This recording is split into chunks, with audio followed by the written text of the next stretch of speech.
Hi viewers, in this presentation we are going to see as it is the same continuous of the classification of cost. So ஒரு past two வீடியோஸாக வந்துட்டு நம்ம classification of cost தான் நம்ம பார்த்துட்ருக்கோம். So this is the end. So இதில் balance உள்ள ரெண்டு basis of classification பார்த்துட்டோன்னா over ஆயிரும். Okay, so let us go to the presentation.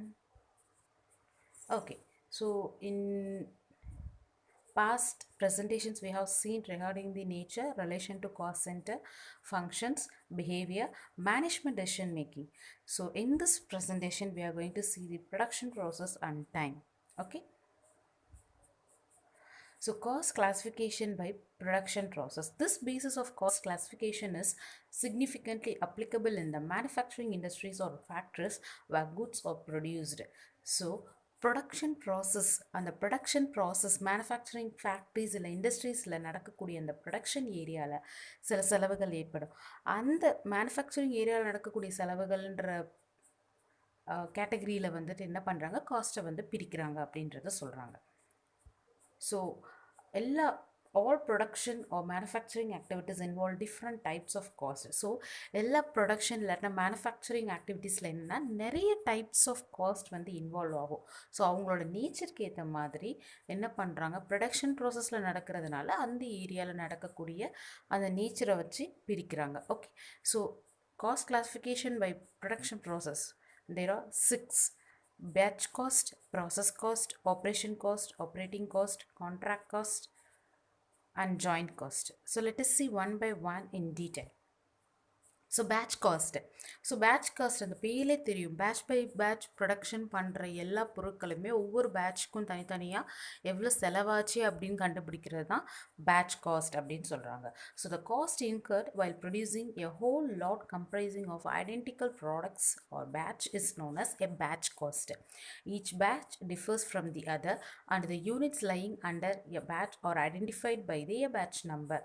So ஒவ்வொரு பேட்சும் வந்துட்டு ஒவ்வொரு ப்ராடக்ட் என்னென்னா வித்தியாசப்படும். அந்த ப்ராடக்ட்குள்ளே உள்ள ஒவ்வொரு பேட்சஸுமே வந்துட்டு வித்தியாசமாக இருக்கும். ஸோ அப்போ அந்த ஒவ்வொரு பேட்ச்லேயும் வரக்கூடிய இந்த யூனிட்ஸ் வந்துட்டு எப்படி கண்டுபிடிக்கிறாங்க அப்படின்னு பார்த்தோன்னா அதுக்குன்னு தனியாக ஒவ்வொரு பேட்சுக்குன்னு ஒரு நம்பர் கொடுத்துட்றாங்க. ஸோ அதை வச்சு என்ன பண்ணுறாங்கன்னா அவங்க வந்துட்டு அந்த பர்டிகுலர் பேட்சை ஐடென்டிஃபை பண்ணிக்கலாம். ப்ளஸ் அதுக்கப்புறம் அதிலே வந்துட்டு மென்ஷன் பண்ணிடுவாங்க எவ்வளோ காஸ்ட் அப்படின்றது. ஸோ ஒவ்வொரு பேட்சுக்கும் எவ்வளோ எக்ஸ்பென்ஸ் ஆகுது அப்படின்னு சொல்லி ஐடென்டிஃபை பண்ணுறது தான் பேட்ச் காஸ்ட்டு. ஸோ எக்ஸாம்பிள் பார்த்தோன்னா pharmaceuticals, automobiles, electronic products. So some of the examples of the batch cost. So batch by batch produce பண்ணும்போது ஒவ்வொரு பேட்சுக்கும் எவ்வளோ செலவாகுதுன்றதை ஐடென்டிஃபை பண்ணுறது தான் batch cost. The next one is process cost. So the cost incurred on performing different operations in a streamlined production process is termed as a process cost. So இதுக்கு முன்னாடி batch by batch எவ்வளோ செலவாகுதுன்னு கண்டுபிடிச்சி இதில் வந்து ஒவ்வொரு ப்ராசஸ்லேயும் வந்துட்டு என்னென்னா எவ்வளோ செலவாகுதுன்னு கண்டுபிடிக்கிறது தான் ப்ராசஸ் காஸ்ட். ஸோ ஒவ்வொரு ப்ராசஸையும் தாண்டி சில பொருட்களை உற்பத்தி பண்ணுற மாதிரி இருக்கும்.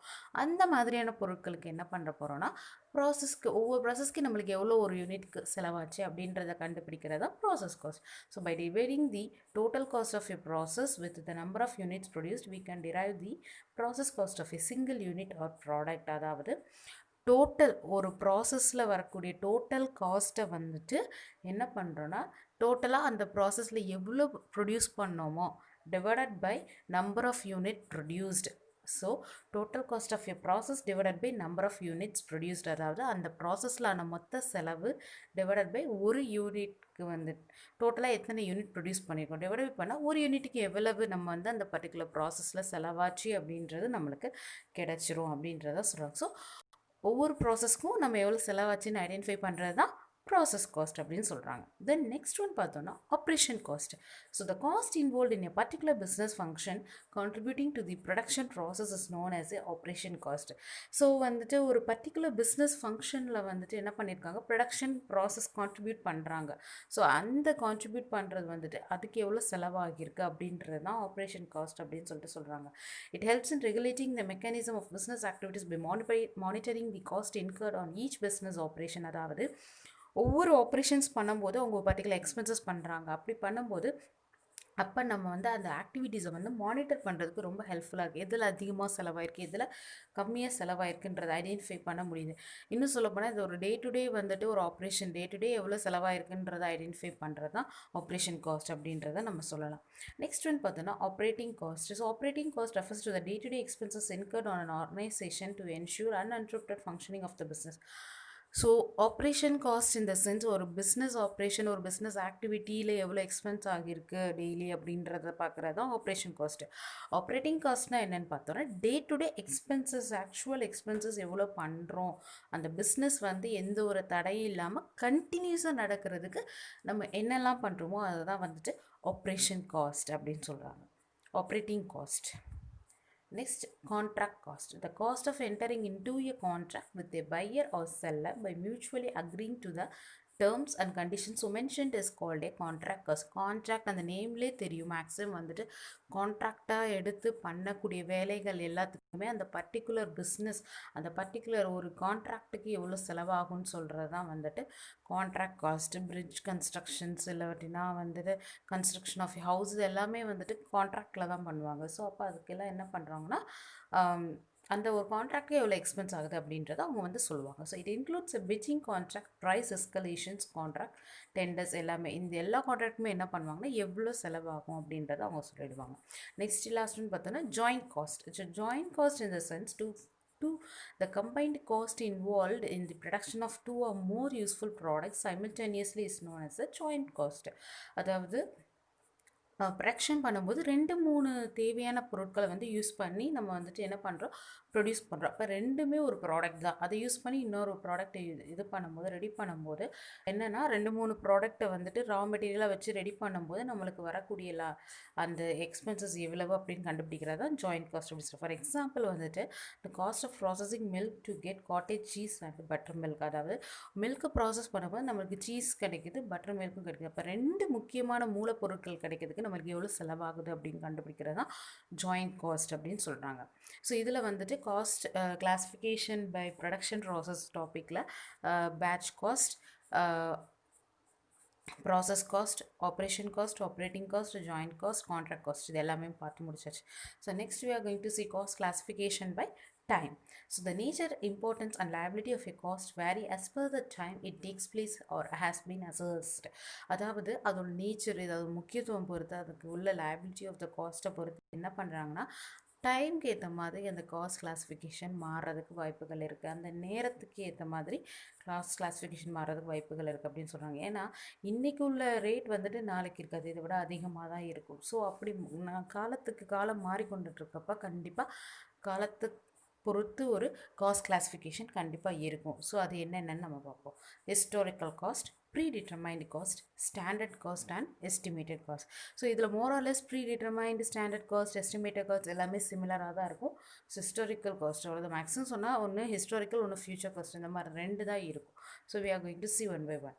So historical cost, any actual cost ascertained and evaluated after it has been incurred is termed as a historical cost. அதாவது ஆக்சுவல் காஸ்ட் அப்படின்னு சொல்லிட்டு சொல்கிறாங்க. அதாவது நம்ம வந்து ஏற்கனவே நடந்துருச்சு இந்த பர்டிகுலர் செலவு, அதுக்கப்புறம் அதில் நடந்ததுக்கப்புறம் அது கணக்கு போட்டு பார்க்கணும், எவ்வளோ செலவாச்சு, என்னாச்சு, எப்படி இப்படி ஆச்சு அப்படின்னு பார்க்குறது தான் ஹிஸ்டாரிக்கல் காஸ்ட் அப்படின்னு சொல்கிறாங்க. அதாவது it can be committed either on the production of goods and services or asset acquisition. So எந்த ஒன்று ப்ரொடக்ஷன் பண்ணுற ஏரியாவில் பண்ணலாம், இல்லைன்னா அசட் வாங்கும்போது எவ்வளோ செலவாகும் அப்படின்றத நம்ம பார்த்து யூகிச்சுட்டு வாங்குறோம். ஸோ அப்போ அந்த ஹிஸ்டாரிக்கல் காஸ்ட்னால் என்னென்னு பார்த்தோன்னா ஏற்கனவே நடந்துருச்சு ஒரு விஷயம், அதில் எவ்வளோ செலவாச்சு அப்படின்னு கண்டுபிடிக்கிறது ஹிஸ்டாரிக்கல் காஸ்ட்டு.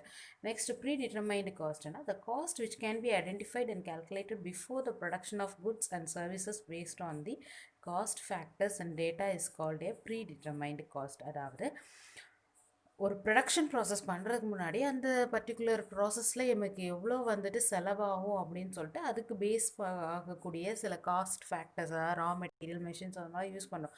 அதை வச்சு நம்ம என்ன பண்ணுறோம், டேட்டா கலெக்ட் பண்ணி நம்ம என்ன பண்ணுறோம், எவ்வளோ எக்ஸ்பென்ஸ் ஆகும் அப்படின்றத முன்கூட்டியே நிர்ணயிக்கிறது தான் ப்ரீடிட்டர்மைன்ட் காஸ்ட் அப்படின்னு சொல்கிறாங்க. இதை வந்துட்டு ஒன்று ஸ்டாண்டர்ட் காஸ்ட்னு சொல்லலாம், எஸ்டிமேட்டட் காஸ்ட்னு சொல்லலாம்.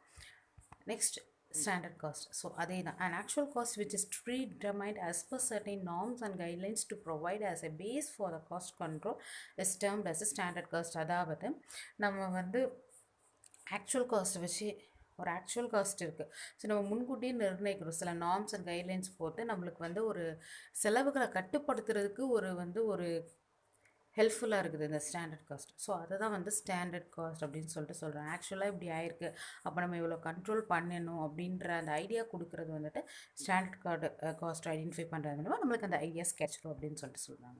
நெக்ஸ்ட் லாஸ்ட் பார்த்தோன்னா estimated cost. The cost of business operation presumed on the grounds of experience is known as an estimated cost. So